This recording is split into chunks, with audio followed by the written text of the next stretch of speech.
Boa tarde, cabeças! Este que vos fala sou eu, Tchê, e está começando o último Café com Tchê Política e Governo da semana e com ele a análise dos principais tópicos e movimentações política, econômica e legislativa do nosso Brasilzão.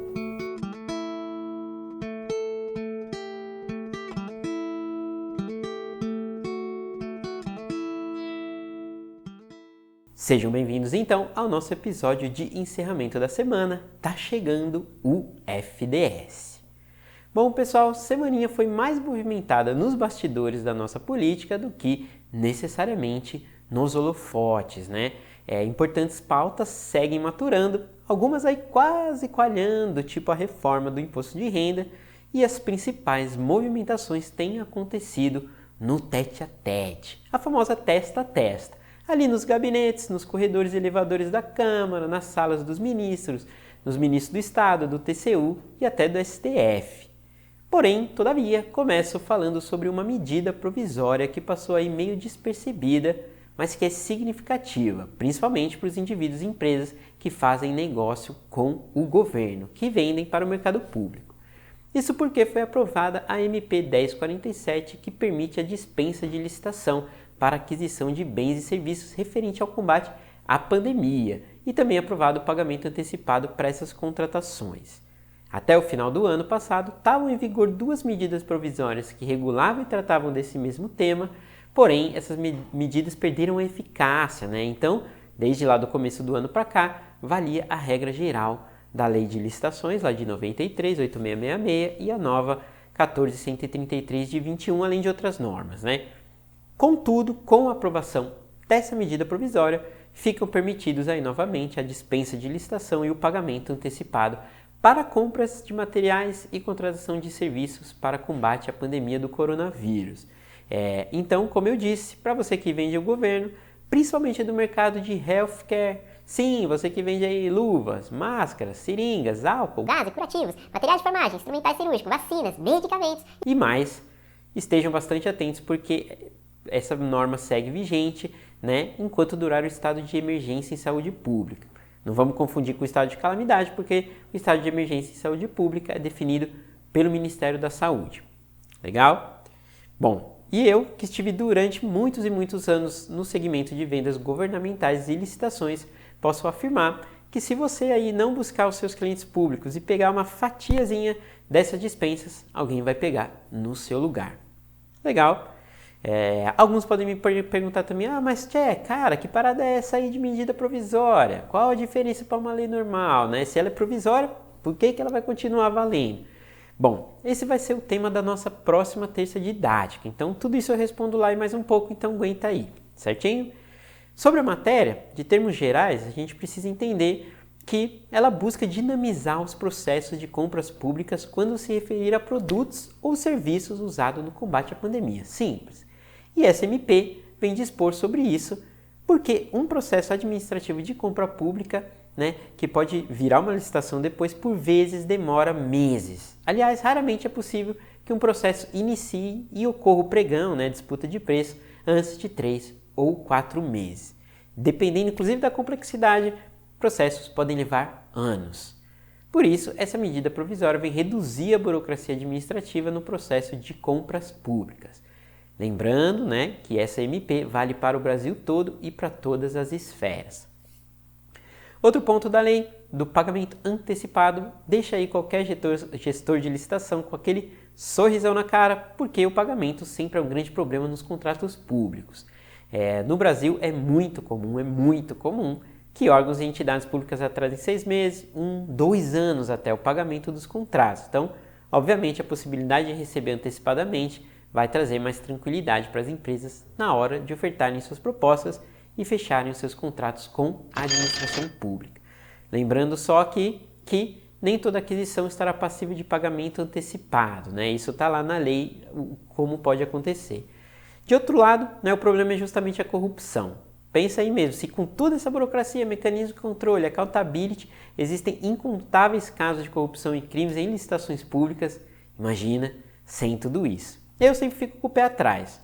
Os dois, na verdade, né? E não dizendo que que vai acontecer alguma coisa, né? Até porque eu também não sou onipresente para saber tudo que vai acontecer. Mas o cenário leva a gente a crer que menos regulação, menos burocracia, ou entenda como você quiser, é menos controle. E menos controle proporciona terreno para práticas corruptivas. Para minimizar esses riscos, o relator manteve e incluiu mecanismos de controle, como a publicação em site oficial dos estudos e comparativos de preço, publicação do extrato da compra, do contrato com informação de valores, marca, etc. São medidas tímidas, mas necessárias pelo menos para reduzir possíveis atos de improbidade. Beleza? O texto vai para o Senado agora, onde vai ser analisado e aprovado, como foi na Câmara. Se não houver emendas, vai então para a sanção presidencial, o que pode ocorrer aí provavelmente até meados de novembro. Show? Próxima pauta relevantíssima que eu havia introduzido, inclusive na nossa abertura da semana também, foi a votação de uma ADI, Ação Direta de Inconstitucionalidade, em relação à Lei Complementar 179 desse ano, que em termos gerais deu autonomia do Banco Central em relação ao Poder Executivo. Como assim? Cabecinha, cabecinha. Até fevereiro desse ano, o presidente e diretores do Bacen, do Banco Central, eram indicados pelo presidente da República e tinham aí um caráter meio que de ministro. Ou seja, pensando numa escala hierárquica, essa galera toda aí do Bacen, da direção, tinham como chefe o presidente da República. E ele, como chefe, então, poderia a qualquer momento fazer alteração na direção, inclusive exonerando esses membros. Qual que é o problema disso tudo? Pressão política sobre as decisões do Banco Central. Ora, vamos lá pensar, né? Imagine se o presidente do Bacen precisa tomar ali uma decisão sobre uma medida econômico-monetária que de alguma forma não está alinhada com os interesses do presidente da República. Eu creio que seria muito difícil fazer esse movimento. Justamente para diminuir o poder político partidário do Executivo sobre o Bacen. Desde fevereiro desse ano, a direção do Bacen tem mandatos fixos. São de 4 anos, no qual a maioria desses mandatos dos diretores não vai casar com o mandato do presidente da República. Então, em resumo, o presidente do Bacen pode ficar 2 anos sobre o mandato de um presidente da República e 2 com outro presidente sem a possibilidade de desoneração, a não ser que essa exoneração seja discutida e aprovada no Congresso. Legal? Após a promulgação dessa lei, que deu autonomia aos diretores, consequentemente ao próprio Banco Central, o PSOL entrou como ADI. Para explicar melhor, eu vou fazer um outro episódio, mas o que a gente precisa saber é que isso é como se fosse mais ou menos um recurso que vai lá para o STF julgar se aquela lei é constitucional ou não. E sim, uma lei pode perder a eficácia se o STF decidir o contrário, mesmo que ela já esteja, inclusive, em vigor, pode voltar tudo para trás. Meio doido, né? Bom, essa ADI aí que eu comentei do PSOL tramitava no STF desde março, até ontem, quando foi julgado, e o resultado foi a improcedência dessa ADI, ou seja, mantém-se a autonomia do Banco Central e a eficácia da Lei Complementar 179. Apenas o próprio relator, o ministro Lewandowski, e a ministra Rosa Weber votaram a favor da ADI. Todos os demais ministros entendem que a autonomia do Bacen é constitucional e que a lei seguiu o rito normal. Para o mercado, essa decisão então é a pá de cal de qualquer receio em relação ao retrocesso do Bacen. A maioria das economias do mundo tem bancos centrais independentes e as grandes economias sim, União Europeia, Estados Unidos, Alemanha e por aí vai. Então ter um banco central autônomo mostra aí uma maturidade econômica e monetária do Brasil.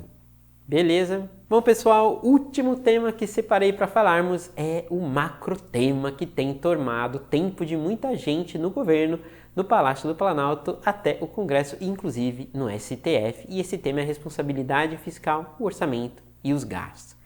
Se você me perguntar agora quais as 3 qualidades, características aí que resume o cenário político e econômico no Brasil, eu vou dizer: tensão, insegurança e sinuca. E o mais complexo disso tudo é que todas essas características estão conectadas, ou seja, uma coisa muda a outra e vice-versa. Então, proporcionar um cenário mais seguro pode aumentar a tensão. Um aumento de tensão piora a situação da sinuca. Cada dia mais nessa sinuca cresce a tensão e a insegurança. Inserindo então o tempero de Jair Bolsonaro, a coisa então pode virar uma grande bola de neve, inclusive porque tem até nevado de verdade no Brasil, coisa que nunca aconteceu para valer, né? Sinais do apocalipse? Talvez só uma crise política, econômica e institucional. Bom, para quem não entendeu nada dessa minha última fala, aliás, acho que nem eu entendi muito bem, eu estou falando do cenário complexo em que se encontra o Brasil. Tentando controlar aí altas inflacionárias, alta dos preços, retomar o crescimento e investir ao mesmo tempo que não pode romper o teto de gastos, né? O orçamento, e diminuir ainda a insegurança do investidor. O governo precisa disso. Esse cenário tem tirado o sono aí de muita gente, não só do próprio Bolsonaro, do Paulo Guedes, do Arthur Lira, dos diretores do Bacen e até mesmo de você aí que nunca tinha investido, comprou algumas ações e está vendo elas derreterem na bolsa. Todo esse cenário, então, agravado muito mais pela aproximação do pleito eleitoral, as nossas famosas eleições, né, vai piorar muito essa situação. Veja que a gente tem projeções de inflação subindo a cada reunião do Copom, que é o núcleo que gera a política monetária do país e define a meta da taxa básica de juros, que é a Selic, que é um importante instrumento de controle inflacionário. Além disso, os precatórios aparecem para escancarar a crise fiscal e orçamentária que se encontra o país, né? Ou paga os precatórios ou investe. E olhando tudo isso, a melhor saída que o governo federal encontrou foi de parcelar os precatórios. Um potencial calote, deixando o mundo inteiro e todo o mercado muito inseguros, e essa insegurança se reflete aí na nossa economia. Câmbio desvalorizado, fundos e ações caindo loucamente, e quando esperamos que no meio desse maremoto o Palácio do Planalto vai tomar o comando, o leme, assumir o controle e passar a mensagem de segurança que o mundo e o mercado esperam, ele está preocupado aí com voto impresso, com pedido de impeachment sem fundamento e com desfile de tanque. Além disso, parece haver uma inconsistência nesses discursos que partem do governo, né? O Paulo Guedes diz de um lado que a única maneira de fazer política pública, né, o ano que vem é parcelando o precatório, não tem outra forma. Caso contrário, só vai dar para pagar a despesa fixa e vamos ficar no 0 a 0. É isso que ele tem falado. Aí, com o orçamento totalmente comprometido, como ele disse, o próprio governo vem e apresenta um projeto como o novo Bolsa Família. Que, convenhamos, é uma ótima política, uma coisa maravilhosa, mas o preço a se pagar por uma política populista de grande impacto como essa, nesse momento, é altíssima. Em paralelo, corre a reforma administrativa e do imposto de renda, que seguem atravancadas no Congresso. Duas importantes reformas que podem auxiliar o governo com o orçamento dos próximos anos, seguem aí sendo muito melhor cuidada pelo presidente da Câmara, Arthur Lira, e do Senado, Rodrigo Pacheco, do que pelo próprio governo. Dizem por aí que pai é quem cria, né? Cenário dificílimo, como eu costumo falar, treta. Muita treta. Bom, time, para quem ficou meio boiando aí porque esses últimos minutos foram intensos, nessa semana o presidente da Câmara, o deputado Arthur Lira, participou de eventos da XP e da Febraban, da Federação Brasileira de Bancos, e tentou colocar aí uns paninhos quentes nesse cenário. Lira, com o reforço de Pacheco, estão aí em negociação forte com o presidente do STF, Luiz Fux, para que ele encampe no judiciário a tese de parcelamento dos precatórios, e encontra ali com os magistrados e o Conselho Nacional de Justiça uma saída para precaver e evitar problemas constitucionais com a PEC dos precatórios. Não sei vocês, mas eu sinto que estou assistindo a Grande Família. Saudosa Grande Família! Alô, Agostinho! Sim, a Grande Família. Aquela bagunça na casa. Bolsonaro é tretadinho com a STF e cancelou a Suprema Corte, mas vai precisar da ajuda justamente deles com a PEC dos precatórios, que é prioridade. Como precisa deles, mas não fala com eles, envia aí os emissários Lira e Pacheco para fazer a intermediação ali. Todo mundo brigando, mas precisando um do outro. Aquela grande bagunça. Nesse evento da Febraban, Lira afirmou então e reiterou que não vai haver responsabilidade fiscal e não será extrapolado o teto de gastos do governo. Para mim, contudo, o que o Lira e o Pacheco estão buscando é o famoso jeitinho. Vão dar um jeitinho com a ajuda, claro, do ministro Fux, Ciro Nogueira e Paulo Guedes. Arthur Lira confirma a prioridade para as reformas tributárias e administrativas, além de continuar na batalha para chegar a um consenso e aprovar a PEC dos precatórios até o final do ano. Bom, já falei bastante. Se você gostou do episódio de hoje e dos demais também, se não gostou ou se tem sugestões, feedbacks, escreva para o e-mail politicaegoverno.podcast@gmail.com ou manda sua mensagem para nós no LinkedIn. Certo? Termino assim o Café com Tchê Política e Governo desta sexta-feira e como categoricamente eu faço todo o encerramento e vou continuar fazendo, já está permitido, autorizado e sancionado abrir a primeira Serra Malte. Obrigado pela audição, nos vemos na sexta-feira.